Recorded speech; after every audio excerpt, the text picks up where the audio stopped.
आप एक wine lover हैं, तो आपको जान के ये बेहद खुशी होगी कि सुलह विनायार्ड्स अपना एक आईपीओ लेकर के आ रहा है। तो आइए चलिए आपको लेकर के चलते हैं सुलह विनायार्ड्स के टूर पे और जानने की कोशिश करते हैं कि क्या हम इस आईपीओ में अप्लाई करेंगे या फिर नहीं।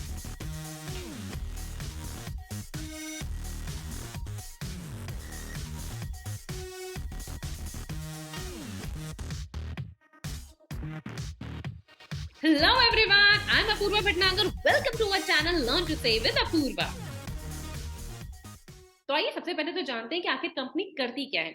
तो कंपनी इनकॉर्पोरेट हुई थी 2003 में। सुलह विनायार्ड्स लिमिटेड इंडिया की लार्जेस्ट वाइन प्रोड्यूसर और सेलर में से एक है। मार्च 31 2021 की बात करें तो कंपनी बहुत सी वाइन्स इंडिया में डिस्ट्रीब्यूट करती है, जिसमें से उनके ब्रांड के नेम्स हैं like Rasa, Dindori, the source, Satori, Madera and Dia, जिसमें से कंपनी का फ्लैगशिप ब्रांड है सुलह। कंपनी की 4 ओन्ड और 2 लीज्ड प्रोडक्शन फैसिलिटीज है महाराष्ट्र और कर्नाटका में, जिसमें 56 लेबल्स में वाइन प्रोड्यूस होती हैं। कंपनी के इंडिया में 13,000 रिटेल टच पॉइंट्स हैं एज ऑफ 2021 की अगर हम बात करें तो। अब आइए चलिए जानते हैं कि आखिर कंपनी का बिजनेस क्या है। तो कंपनी का बिजनेस 2 कैटेगरीज में डिवाइडेड है। फर्स्ट है वाइन और स्पिरिट्स की production and distribution and second है वाइन टूरिज्म बिजनेस। मार्च 31 2022 को सुलह विनायार्ड्स लिमिटेड ने 12 साल का एग्रीमेंट किया है ग्रेप ग्रोवर्स के साथ 2160 एकर्स के लैंड में।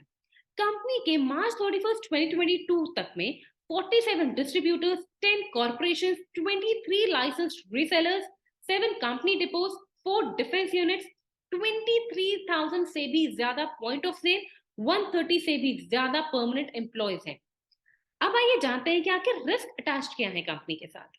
तो कंपनी का मोस्ट ऑफ द रेवेन्यू उसके टॉप 5 कस्टमर से ही आता है। फॉर एग्जांपल मार्च 31 2022, 2021 और 2020 की अगर हम बात करें तो 37.25%, 35.76% और 32.31% रेवेन्यू का टॉप 5 कस्टमर से ही आया था।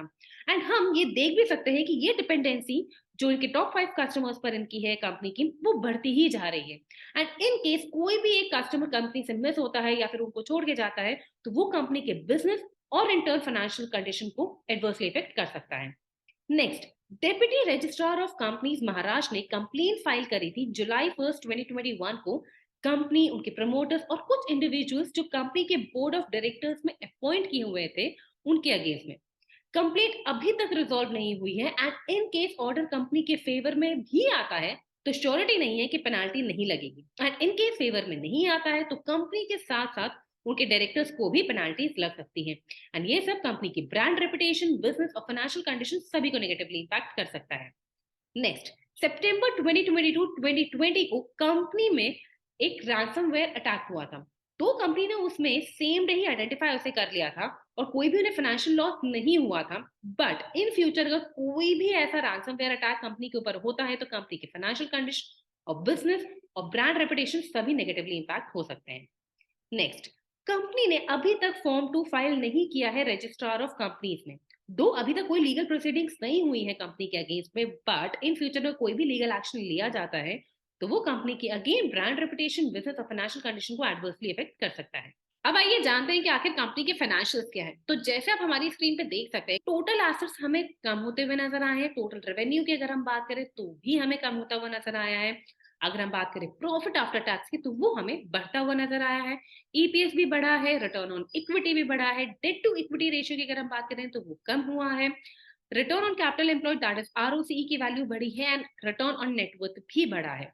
तो अगर हम ये कंपनी के फाइनेंशियल देखें तो हमें ये साफ नजर आ रहा है कि कंपनी के जो नेगेटिव पैरामीटर्स रहे हैं दैट इज लाइक इन 2020, मार्च 2020 में, like profit after tax, EPS, ROE that is return on equity, return on net worth, return on capital employed, तो ये सभी इस वजह से थे क्योंकि कोविड इंपैक्ट था उस टाइम पर, मार्च 2020 के टाइम पर।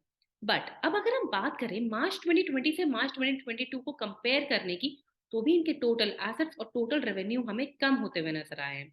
वहीं अगर हम बात करें बाकी सारे पैरामीटर्स की, हाँ तो वो सब बढ़े हैं, काफी अच्छे से बढ़े हैं।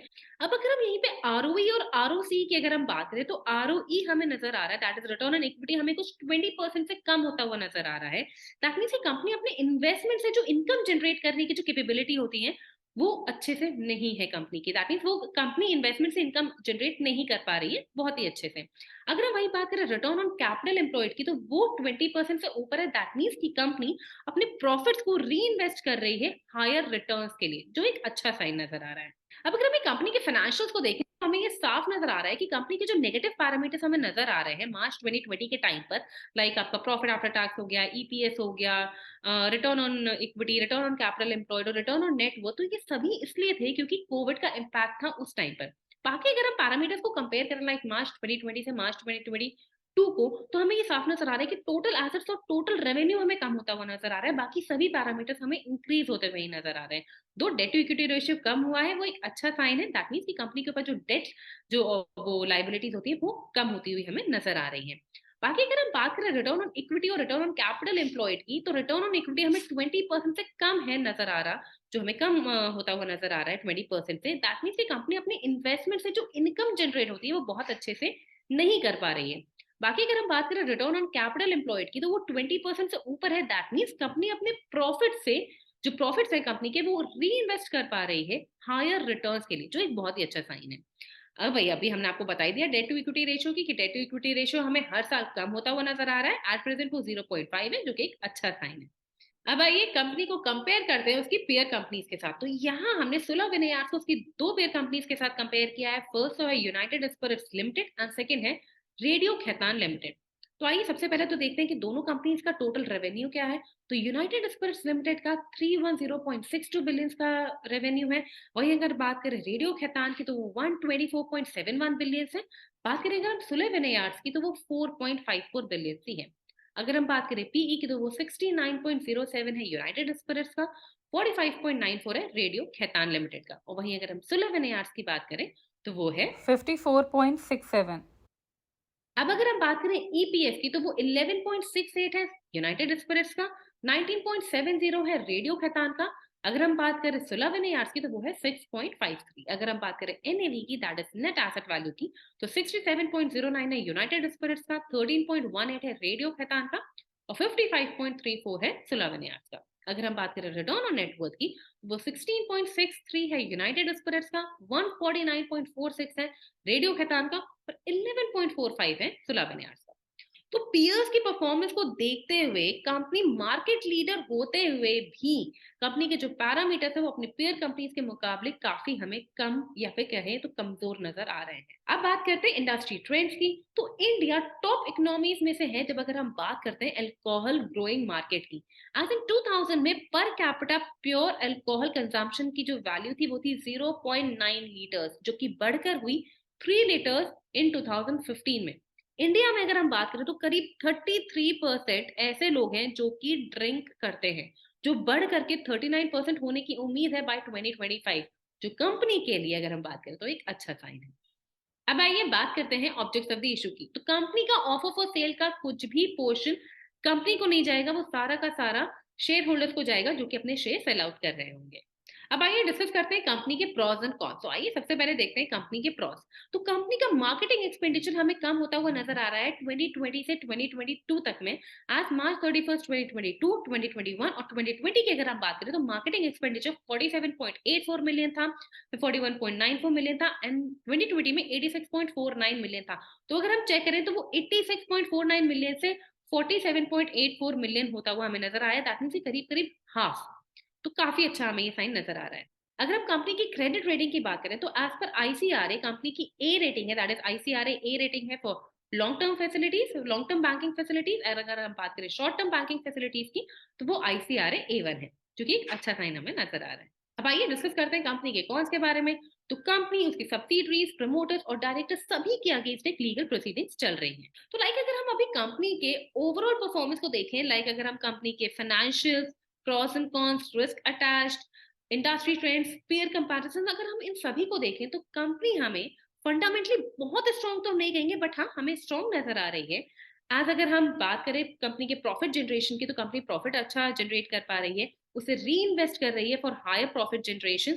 अगर हम डेट टू इक्विटी रेशियो की बात करें तो वो 0.58 है, जो कि काफ़ी कम है। दैट मीन्स कि कंपनी के ऊपर जो लायबिलिटीज़ है वो कम है in comparison to its equity. तो कंपनी वो उस वे में हमें काफ़ी अच्छी नज़र आ रही है, इट्स अ गुड साइन। अगर हम कंपनी के रिस्क अटैच की बात करें, तो कंपनी के अगेंस्ट एक लिटिगेशन है जो कि ऑलरेडी पेंडिंग है। कुछ रिकॉर्ड्स ऐसे हैं जो कि कंपनी ने अभी तक फाइल ही नहीं किए हैं। और कंपनी के अगेंस्ट कुछ एक रैनसमवेयर अटैक भी हो चुका है 2020 में। तो अगर ये सब चीज़ें अगर हम कंबाइन करके देखें तो हमें, और अगर ये सब चीज़ें अगर मटीरियलाइज़ होती हैं, तो कंपनी की ब्रांड रेपुटेशन और फाइनेंशियल कंडीशन सब हमें नेगेटिव इम्पैक्ट होती हुई नज़र आ रही हैं। अगर हम इंडस्ट्री ट्रेंड को देखें तो वो देखते हुए कंपनी हमें काफ़ी स्ट्रॉन्ग नज़र आ रही है, एज़ कंपनी के जो फ्यूचर प्रॉस्पेक्ट्स हैं वो हमें ब्राइट नज़र आ रहे हैं। कंपनी की अगर हम इश्यू साइज़ की बात करें तो वो 1400 करोड़ का है, जो कि काफ़ी एक अच्छी वैल्यू, बट सारा का सारा पोर्शन ऑफर फॉर सेल है। दैट मीन्स कि कंपनी के पोर्शन में कुछ भी नहीं जा रहा है, ये सारा का सारा शेयर होल्डर्स को जा रहा है, जो कि अपने शेयर सेल आउट कर रहे हैं। दैट मीन्स कि कंपनी को अपने ग्रोथ के लिए कोई भी फंड्स अवेलेबल नहीं होगा। ऑन द कॉन्ट्रेरी अगर हम इंडस्ट्री पीई की बात करें तो वो 77 है। दैट मीन्स कि कंपनी हमें काफी एक्सपेंसिव नजर आ रही है। कंपनी की अगर हम रेटिंग की बात करें तो वो आईसीआरए A1 है। दैट मीन्स कि कंपनी हमें काफी स्टेबल नजर आ रही है एंड लेस रिस्की है। कंपनी के जीएपी की अगर हम बात करें तो वो है ₹70 per share. जो आने वाले दिनों में हमें बढ़ता हुआ नजर आ सकता है। तो इन सभी पैरामीटर्स को देखते हुए हम इस आईपीओ में अप्लाई तो करेंगे, but only for listing date. IPO details की बात करें तो आईपीओ की ओपनिंग डेट है 12 दिसंबर 2022, आईपीओ की क्लोजिंग डेट है 14 दिसंबर 2022, आईपीओ के प्राइस बैंड है ₹340 से ₹357 पर इक्विटी शेयर। आईपीओ का लॉट साइज है 42 शेयर्स का। दैट मीन्स कि आपको मिनिमम 42 शेयर्स के लिए बिड करना ही होगा। आईपीओ दोनों जगह लिस्ट होगा बीएसई एनएसई में। उम्मीद है आपको हमारा ये डिटेल्ड आईपीओ रिव्यू पसंद आया होगा। अगर हाँ तो प्लीज अपने फैमिली एंड फ्रेंड्स के साथ इसे शेयर करना सोशल मीडिया पे बिल्कुल मत भूलिएगा। इस पे लाइक और कमेंट भी जरूर कर दीजिएगा। एंड हाँ, अगर आपने अभी तक हमारे चैनल को सब्सक्राइब नहीं किया तो प्लीज चैनल को सब्सक्राइब जरूर कर दीजिएगा एंड बेल आइकन जरूर दबा दीजिएगा, जिससे आपको हमारे आने वाले सभी वीडियोस की नोटिफिकेशन मिलती रहे।